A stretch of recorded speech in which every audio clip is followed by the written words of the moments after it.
Well, as we discuss global economic growth and challenges, inequality has become a major theme. We've analyzed the wealth divide in the US and India, and now let's turn to China, where the gap between the rich and the ultra-rich is expanding. So where does China stand in this global inequality debate? Our next report telling you more.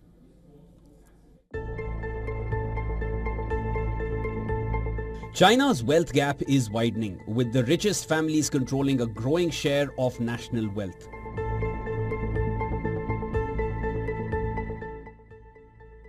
According to the Huron Research Institute, the total wealth of China's 5.12 million affluent families, those with assets above 6 million yuan, stood at 150 trillion yuan in 2024. However, the wealthiest 130,000 families now account for 58% of that total, up from 56% last year.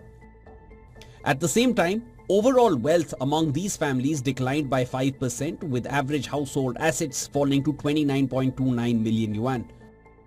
This trend highlights the increasing concentration of wealth at the top, even as broader economic challenges persist.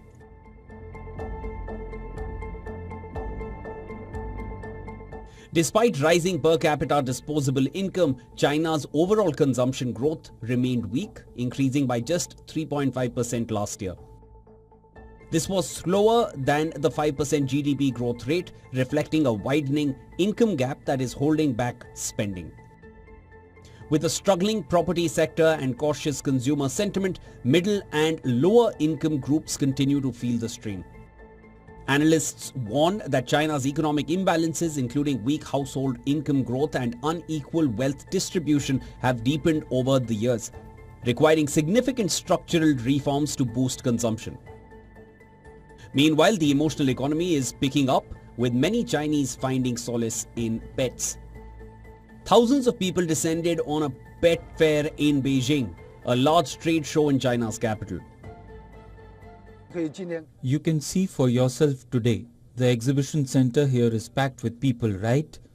This reflects a certain situation.